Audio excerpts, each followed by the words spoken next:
compartilhar minha tela também. Apareceu a tela aí? Se aparecer, alguém dê um alô aí, sabe? Apareceu. Obrigado. Para quem não conhece, aquele link que eu passei do RStudio, ele vai entrar nesse site aqui, tá? Aí você vai em produtos, né? Tem vários produtos no RStudio, mas a gente vai no RStudio, no primeiro mesmo, tá? E aí vão aparecer também várias opções, server desktop, a gente vai no desktop, e aí vai aparecer várias opções também. A gente vai sempre no que é free. O R, ele é free, o RStudio tem uma versão que ele é paga, mas a gente não vai utilizar. Eu há anos trabalho com a versão free, então não tem problema. Então a gente clica aqui, baixar RStudio Desktop.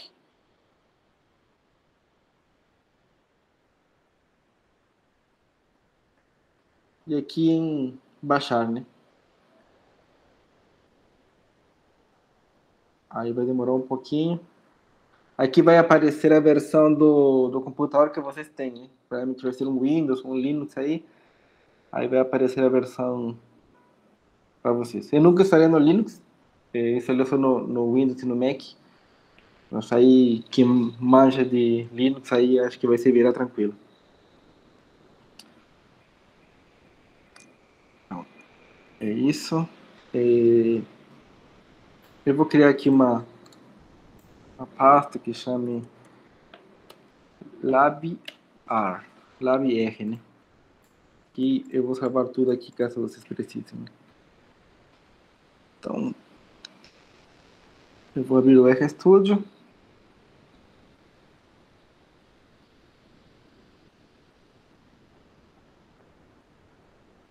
Na versão de vocês vai aparecer branco, provavelmente. Tá?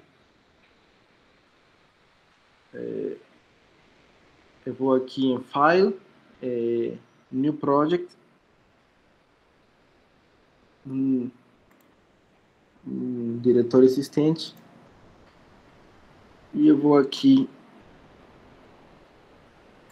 buscar a pasta que eu tinha criado, né? Que estava no desktop, LabR. Open, criar projeto. Por que eu faço isso? Porque depois fica bem mais fácil na hora de trabalhar. Vou mostrar isso aqui, ó. Na pasta, criou um objeto .rproject, né? Então, nas próximas vezes, é só clicar 2 vezes e sair, que fica bem mais fácil para a gente trabalhar.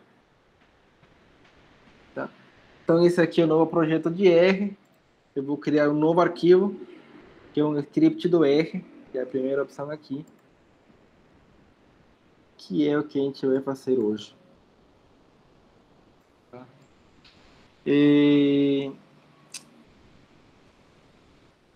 Agora aqui como laboratório 01, tá? No R, quando a gente faz um comentário, a gente escreve esse jogo da velha, tá? Tudo que a gente escrever depois do jogo da velha, o R entende que é um comentário, então ele não vai compilar nada, não vai processar nada.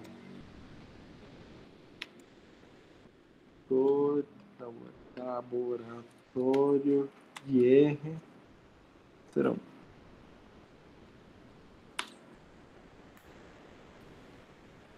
Pronto. E quem estiver acompanhando aí, eu vou dar sempre um tempinho, na esperança que vocês estejam com o R aberto também, tá? E nesse lado aqui, no superior esquerdo, eu vou escrever todo o meu código e sempre que eu compile com rodar aqui, né, vai aparecer aqui embaixo, tá? E vamos criar, por exemplo, um objeto X, tá? Que seja igual ao número 1, tá? E no objeto Y, seja igual ao número 2. Por que estou criando duas coisas diferentes aqui, com duas opções? Um deles estou colocando igual e outro estou colocando menor e esse tracinho, né? Vocês vão ver que dá na mesma. Eu vou marcar o código rodo aqui. Vocês veem que aqui embaixo aperto o X, número 1, e Y, número 2. Né? No R, tanto faz, para nossos fins, tanto faz que você coloque igual ou esse menor tracinho, tá? Está dizendo que, por exemplo, que o X recebe o número 1 e que o Y recebe o número 2. Geralmente eu quase sempre escrevo com igual, porque estou acostumado, tá? Mas eu coloquei outro só para vocês entenderem que dá para fazer também, tá? E... Bom, o que a gente vai utilizar na maior parte do curso, da disciplina, é conjunto de dados, né? Que vai ser um vetor de dados, uma matriz de dados.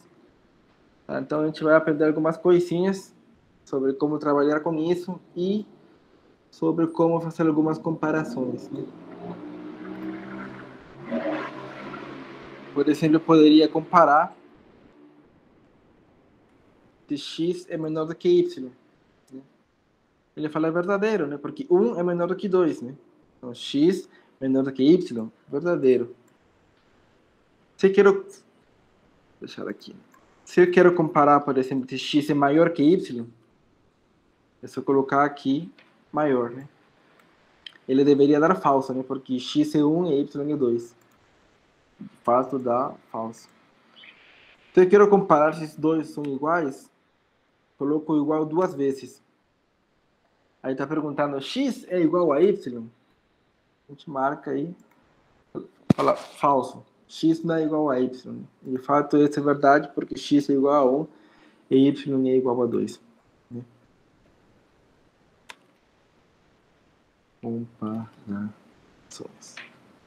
Né? E operações básicas. A gente pode utilizar o R também como uma calculadora, né? Por exemplo, x mais y. Marque dá 3, né? X multiplicado por y. X dividido por y. A gente poderia fazer também x menos y, que vai dar menos 1. X multiplicado por y, que vai dar 2. E x dividido por y, que vai dar 0,5. Ah, professor, se eu quero elevar alguma potência, por exemplo, y ao quadrado. Você coloca y, esse chapeuzinho e o 2, né, que será o quadrado, né? Se você quiser, por exemplo, y ao cubo, então você vê que já tem como fazer as operações básicas, né? Soma, subtração, multiplicação, divisão e potência, né? Só que na prática a gente não sempre trabalha com apenas um número, né? A gente trabalha com vários números. Então vamos definir aqui alguns, o que chamamos de vetores. Vamos chamar x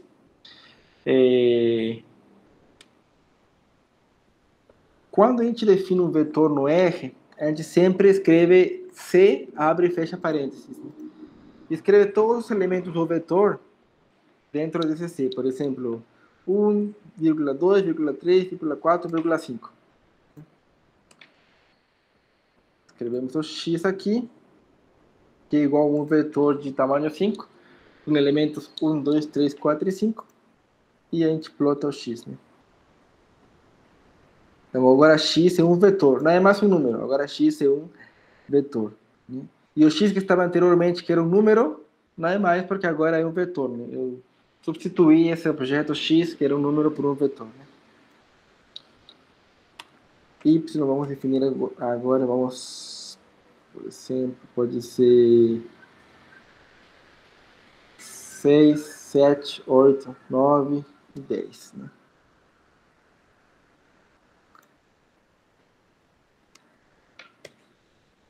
Então, a gente tem x, tem y. E vemos que x e y, nesse caso, a gente quer saber, vamos saber, supor quanto que é o tamanho de x, né? Quer saber qual que é o tamanho do vetor x, né? Ele fala, é 5. Beleza. Aí, se você quer saber o tamanho de y, igual assim. Então, deixa eu botar aqui para ver se alguém entrou na aula.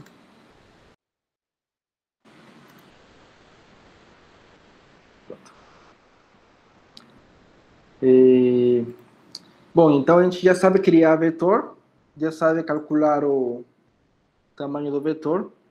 Vamos chamar isso daqui de nx e isso aqui de ny, tá?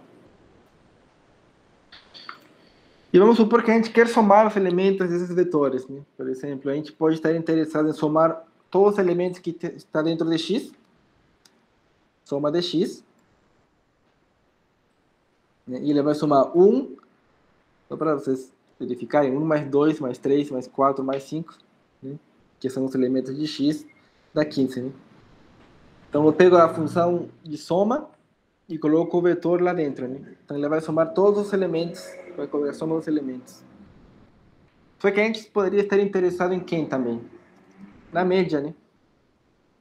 Na média de x. Ele calcula a média de x. A gente poderia estar interessado no mínimo de x. Ou no máximo de x.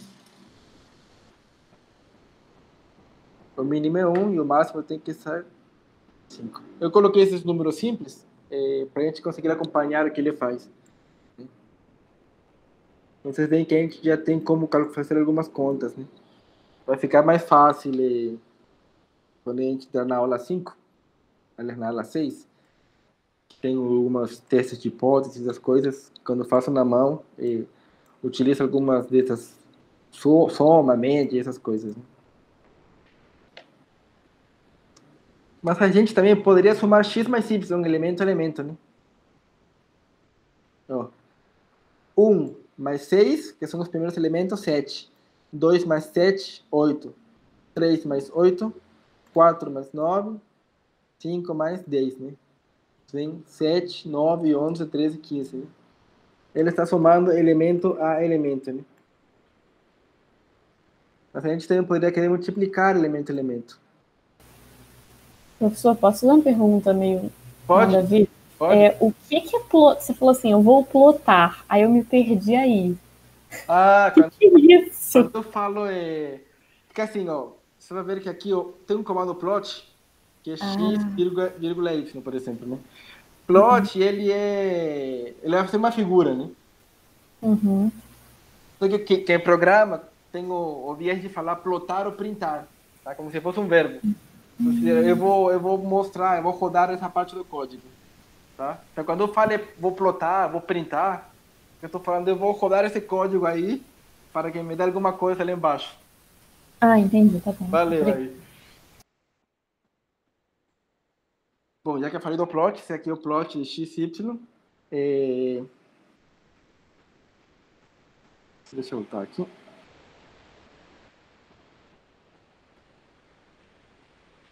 Todo esse código eu vou salvar e colocar no site para vocês. Que mais? Outro objeto bastante comum é matriz, tá? Vou definir uma matriz A, por exemplo. Uma matriz que vai ter elementos 1, 2, 3, 4.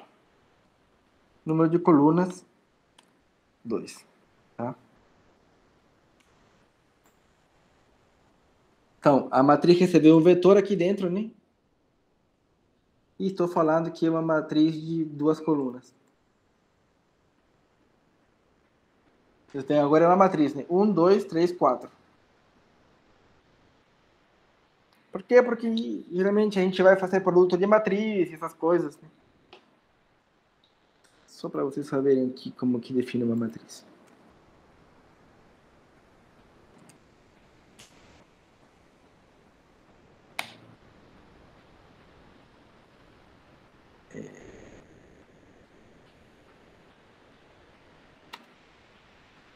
No R, já tem como você, por exemplo, gerar números aleatórios, que isso é bastante... Quem já viu a lista, talvez viu esse comando aqui, R enorme. Que eje enorme que ele está fazendo, eu estou gerando números aleatórios, né? De uma distribuição normal com média 0 e desvio padrão 1. Né? Então, vamos colocar 1000 dados aqui. E só para ver se tem a cara de uma distribuição normal, vamos plotar o histograma desse cara aí. Tá? Então, eu vou criar um número aleatório, 1000 números aleatórios de uma normal 0, 1, e vou plotar isso aí. Ó, ficou bonitinho, né? Bem na cara de uma distribuição normal, né? A gente poderia plotar outra distribuição, por exemplo. Mas geralmente a normal e a uniforme são as mais utilizadas, né?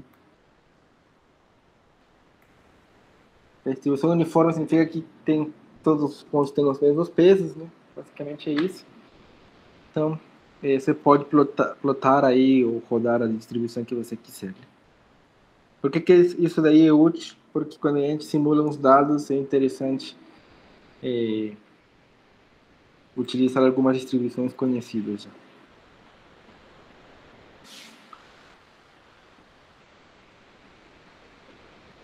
Assim como tem o eje-norme, eu vou pegar aqui distribuição normal. Tem outros comandos com eje-norme. Quando você não sabe o que fazer no eje, você coloca uma interrogação aqui embaixo, aqui na consola, eje-norme. Dá Enter e vai aparecer o help da função, né?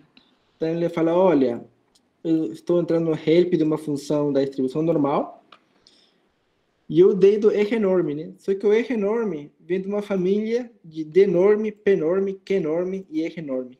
Né? Então aí me fala os parâmetros da função. Né? Por exemplo, na eje-norme temos n, e n quer dizer aqui número de observações, né? A média que era 0 e o desvio padrão que era 1, né? Se a gente quer, por exemplo, a probabilidade acumulada de uma normal, né?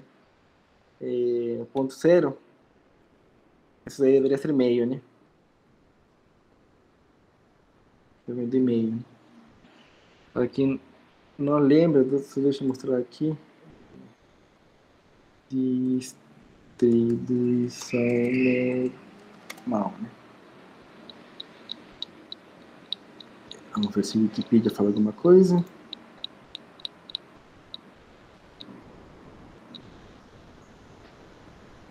Deixa eu ver se tem um cara aqui. Não dá para ver direito. Mais ou menos aqui. É um sino, né? Um sino centrado no 0. Então, toda a área abaixo da curva, do menos infinito até o 0 é meio. E de 0 até mais infinito é meio, né? Porque a área da curva toda tem que ser 1. Então, por isso que o p-norme de 0 deu meio, né? O p-norme, por exemplo, de, sei lá, 2 é a probabilidade acumulada de menos infinito até o ponto 2, né? Até o ponto 97. Se você colocar deu 5, por exemplo, de menos infinito até 5, deveria dar quase 1, né? 1 já. Geralmente a gente vai utilizar bastante distribuição normal, né? E tem outro comando da normal que é o qnorm, que a gente dá a área, né? Por exemplo, 0. E ele quer saber qual que é o ponto que faz essa área 0. Nesse caso, opa, menos infinito, foi mal aí, 0.5. Deveria ser 0 aqui, né? Quer dizer que no ponto 0, você vai ter essa área de 0.5, né? E por que é importante isso? Porque, se vocês lembram, quando vocês viram talvez esse intervalo de confiança e essas coisas, o teste de hipóteses, você pode estar interessado em valores como 0.05 ou 0.025.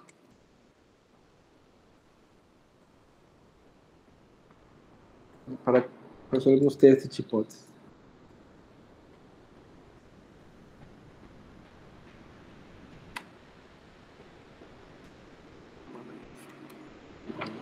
Quando você começa a programar alguma coisa, é bastante comum você se perguntar se acontece uma coisa, o que eu devo fazer, né? Por exemplo, se você passa na matéria, você vai comemorar pro bar, né? Se você não passa na matéria, você vai chorar em casa, né? Então, por exemplo, esse comando se, o comando if, você consegue programar direto no R. Aí você coloca if, abre e fecha parênteses. Por exemplo, vamos supor, eu vou colocar aqui A igual a 8, B igual a 10, tá? Se A menor que B, abre e fecha chaves, vou colocar um print, A é menor do que B. Então, nesse caso, deveria entrar, né? Por quê? Porque A é 8 e B é 10, né? Opa. Dou um erro aqui, objeto B maiúsculo não é encontrado. Por quê? Porque no R, você tem que definir as coisas exatamente como você descreveu o seu objeto aqui. Aqui a gente salvou como B minúsculo, né? Então, esse B maiúsculo não existe. Tem que colocar aqui B minúsculo. Marca tudo, aí roda, aí printou. A é menor do que B.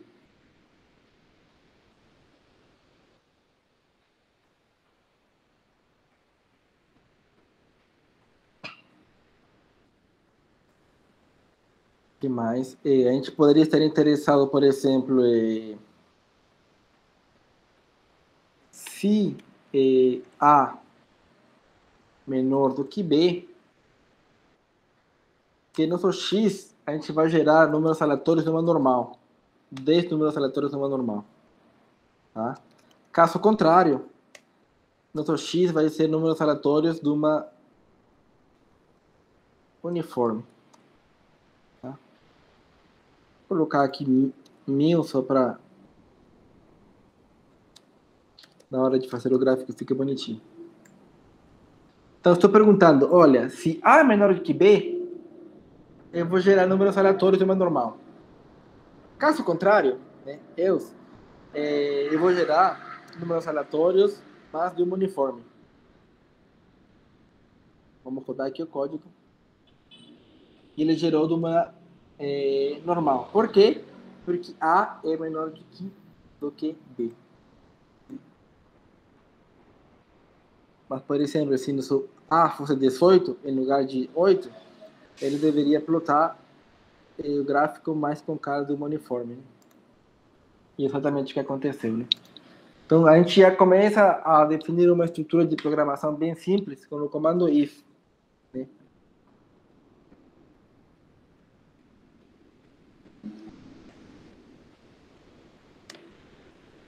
Até aí ficou tudo claro? Alguma dúvida aí, pessoal?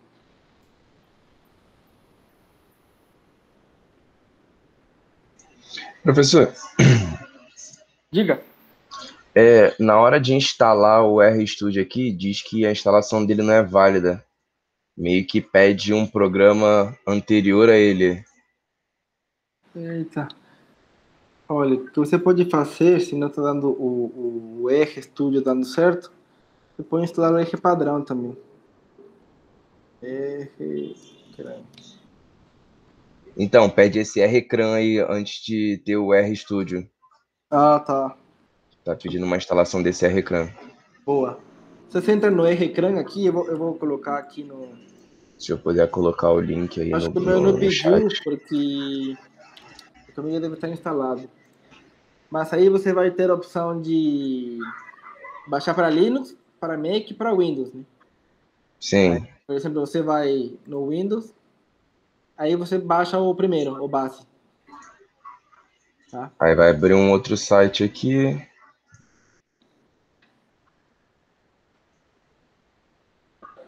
Ele baixar certinho. Beleza. Obrigado, professor.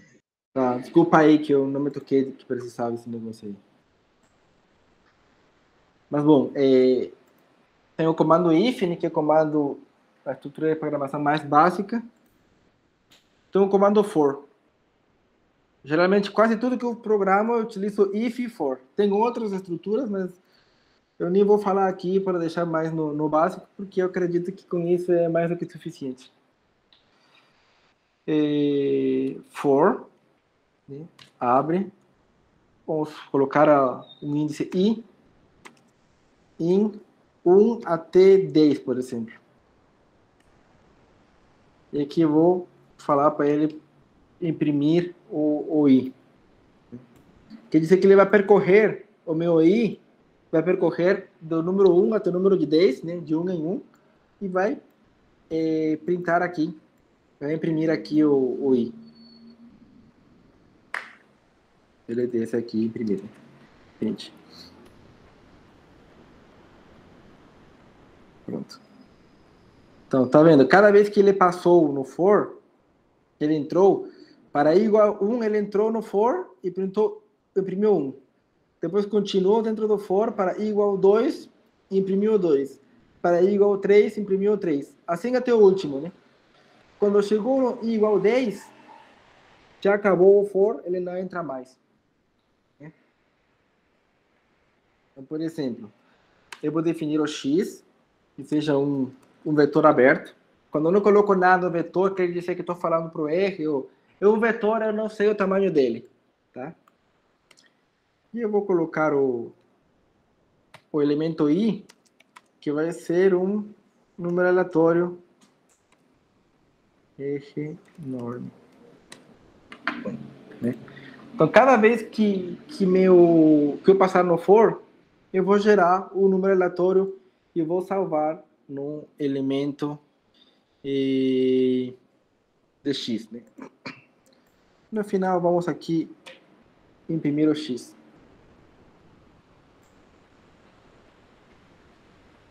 Quem rodou aí, com certeza apareceu um número diferente. Por quê? Porque, lembra-se que o número é aleatório, né? Então, cada vez que eu rodo aqui, vai dar um número diferente. Como dá muito diferente. Por quê? Porque é aleatório, né? Mas vejam que o tamanho desse x tem que ser 10, né? Por quê? Porque eu entrei 10 vezes dentro do for. Né?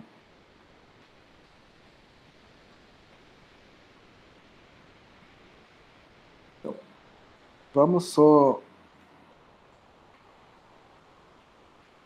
continuar aqui. Eu vou definir x de novo, um vetor aberto, y, um vetor aberto, for i em 1 até 1000. Abre e fecha chave. Meu xi, eu vou de novo escrever um número aleatório de uma normal. E meu yi vai ser um número aleatório de uma uniforme. Tá? E no final eu vou fazer um gráfico de x versus y.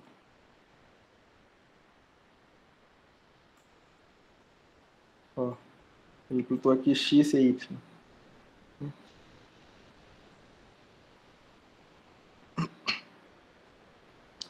Tem um gráfico que chama boxplot, ou gráfico de caixa. Ele é bastante popular, né? Nesse caso, eu vou pegar todos que tem um x e me dar esse gráfico aqui bonitinho. Né? Para quem nunca viu, acho que vocês já viram, mas essa linha preta bem escura no meio, ele é a mediana, tá? E a parte de cima e de baixo dessa caixinha é o quartil 1 e quartil 3. Tá? E aqui é uma continha 1,5 vezes a diferença entre quartil, mas não tem importância não. Para que serve esse gráfico? Para você ter uma ideia de como estão comportando seus dados. Né? Esse gráfico de histograma provavelmente são os gráficos mais populares que a gente vai ver ao longo da disciplina. Né?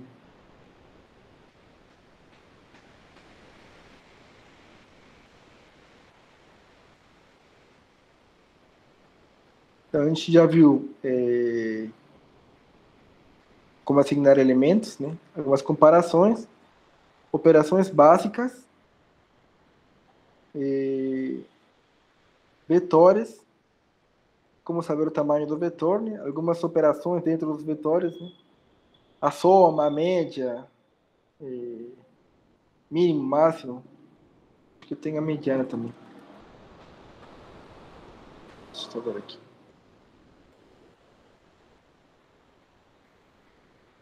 Isso, a mediana. E vimos um gráfico aqui, definimos uma matriz, aprendemos a gerar números aleatórios, brincamos um pouquinho com a distribuição normal, a probabilidade e os quantis. Vimos duas estruturas de programação, comando if e comando for. E agora vamos misturar ambas, né? Comando if mais for. Tá?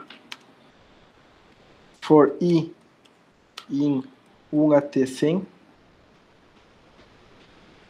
Tá? E dentro do for eu vou perguntar se i menor do que 50,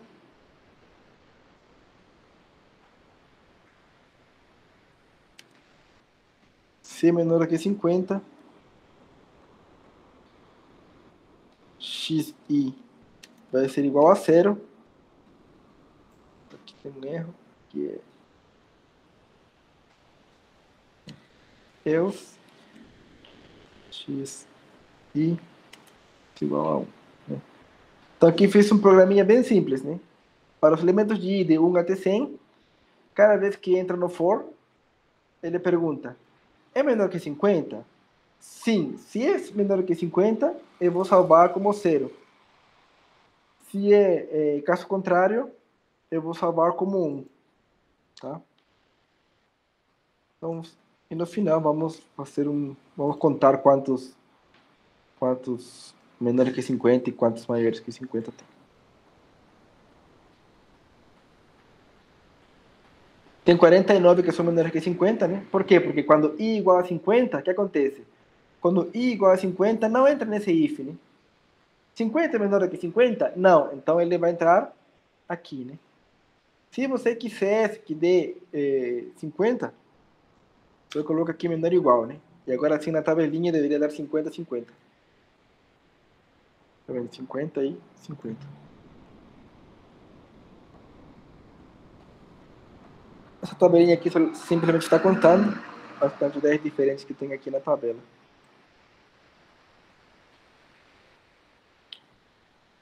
O que mais a gente pode ver? A gente já viu soma, operações básicas, for if. A gente já viu alguns gráficos. Ah, sim. E command summary.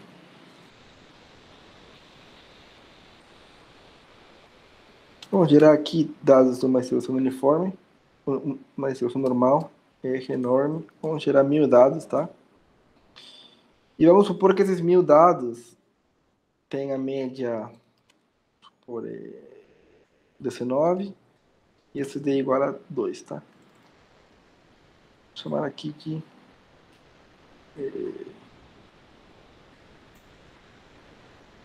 65.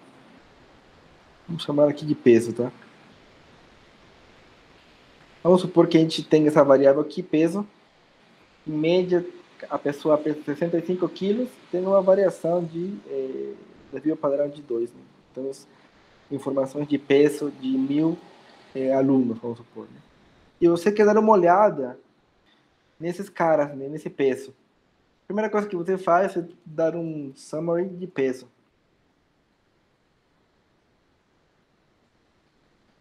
Aí ele vai te dar o quê? O mínimo peso, o máximo peso, a média de peso, a mediana de peso, e o quartil 1 e o quartil 3. Né? Ele vai te dar uma informação geral do conjunto de dados. Tá? Então, esse summary é bastante utilizado. Você pode querer de novo fazer o boxplot. Boxplot de peso.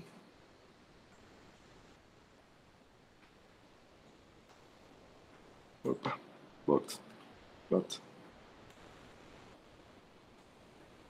Vem aqui como se distribui o histograma de peso. Hist, peso. E você tem uma ideia de como se comportam os dados, né? Tudo isso que estou ensinando aqui de summary e essas coisas é porque é importante quando você analisa dados e você fazer uma análise exploratória, né? Tem outros comandos importantes, por exemplo, o desvio padrão, né? Que é bastante comum. Como a gente simulou de 2, deveria ser bem próximo a 2, né? O 2.01 está bem próximo a 2.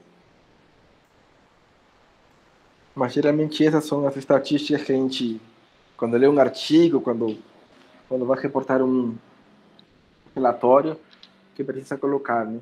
Geralmente é o que está no summary e o desvio padrão, né?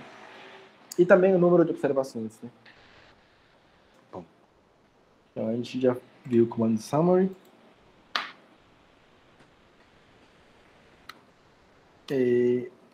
Simulando dados de uma regressão linear. A gente estava estudando modelo de regressão linear simples, né, que era I igual a beta 0, chamar aqui, mais beta 1 x mais U. Esse é o modelo que a gente estava estudando.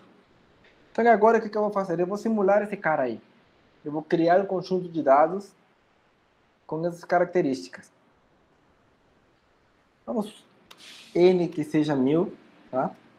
Nosso U, ele vai ser uma distribuição uniforme, uma distribuição normal, tá? Beta 0, vamos definir como 0.8. Beta 1 igual a 0.67. X, vamos definir também como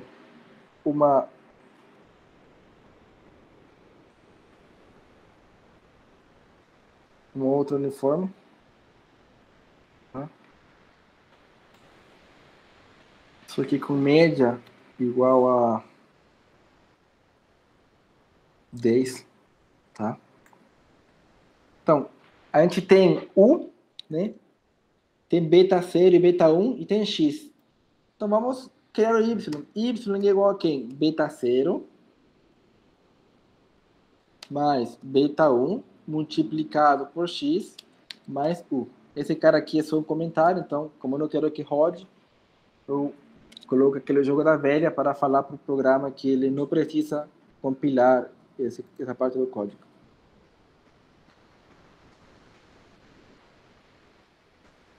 X, então vamos lá. Oh, ficou até bonitinho, né? Mais ou menos é o que a gente esperaria de uma regressão linear, né? Mais ou menos você consegue ver uma linha reta aí.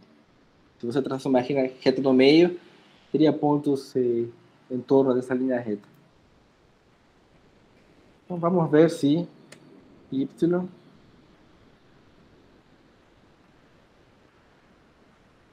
x.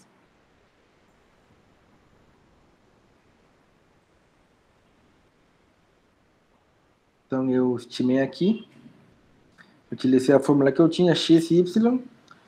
Não deu exatamente estar igual, né? Sempre tem uma pequena perturbação assim. Mas, à medida que vocês vão rodando diferente, vamos por aqui que a gente roda 5.000 aqui.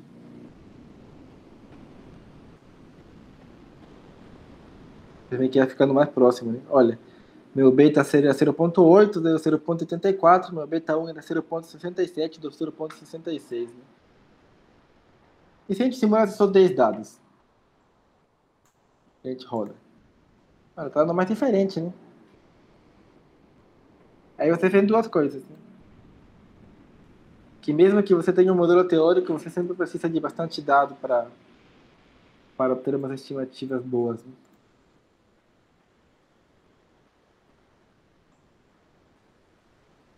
À medida que eu rodo diferentes vezes, ele dá diferentes valores. Por quê? Porque são números aleatórios que eu estou gerando, né?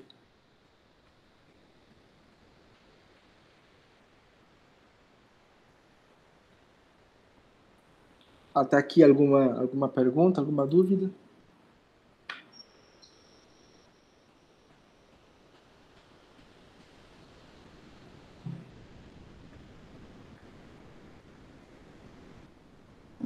Tá, beleza.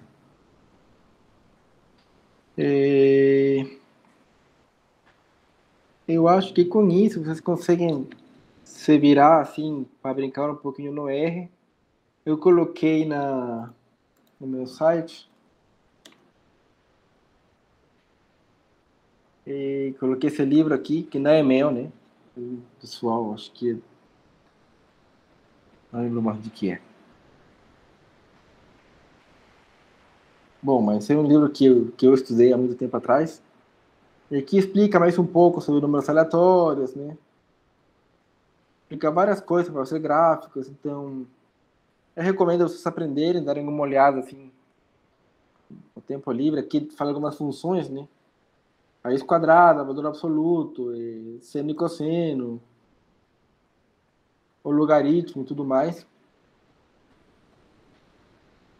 Geralmente no R é tudo bem intuitivo, sabe? Raiz quadrada é essa aqui é QT, né? Raiz quadrada. Logaritmo é logaritmo. Então você não vai se perder muito com essas coisas. Mas é bom que dê uma olhada aqui, pelo menos nos primeiros capítulos, tá? Para vocês conseguirem acompanhar. O que eu vou fazer nas próximas aulas? Eu vou pegar de novo, eu vou continuar aqui assumindo que todo mundo vai assistir o vídeo e vai saber como os primeiros passos no R. E eu vou tentar continuar fazendo laboratórios de R, mas mais aplicado à análise de dados. Né? Não mais uma introdução, mas análise de dados. E com certeza, pergunta qualquer coisa. Tipo, eu estava falando plotar, muito acostumado com essa palavra, mas que nem existe, né? Mas podem perguntar, tá? Porque senão vão se perder por aí. E a matéria, o foco dela é análise de dados, né? Então é bom vocês aprenderem. E se gostarem de programar, vocês vão ver o mundo inteiro de coisa boa. Para terminar, mais uma coisinha aqui.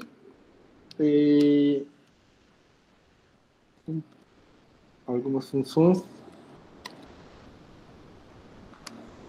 Vamos definir aqui x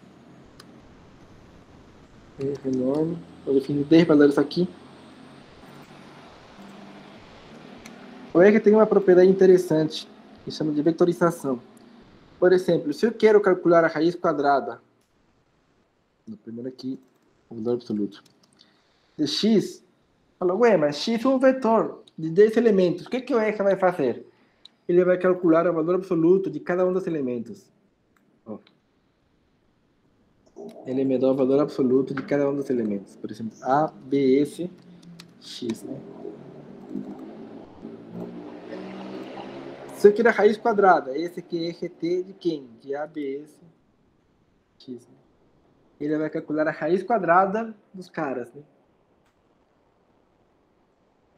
Se você quer o log,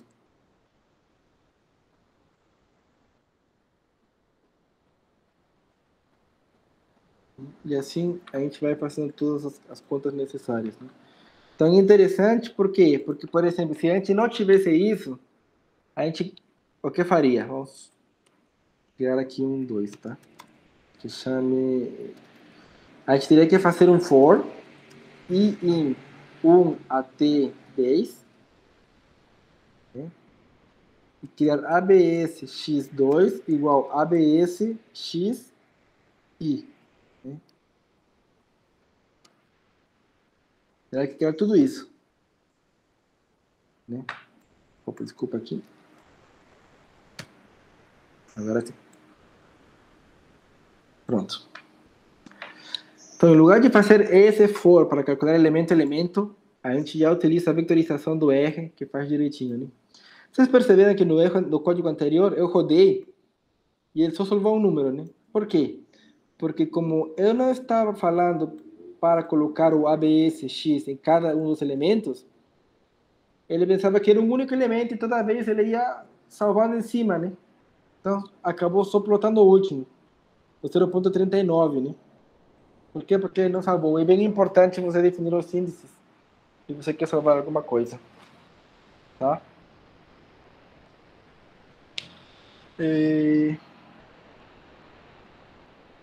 Eu acho que é isso, tá? Eu peço que vocês pratiquem. Eu vou colocar esse script no site, tá? Mas não sei se alguém tem alguma dúvida, se ajudou ou piorou a situação aí com o R.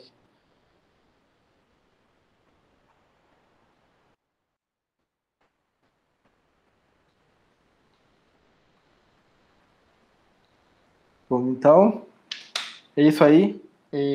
Até a próxima aula, pessoal, e pratiquem bastante o R, tá? Tchau, tchau. Até a próxima aula, professor. Tchau, professor. Obrigada.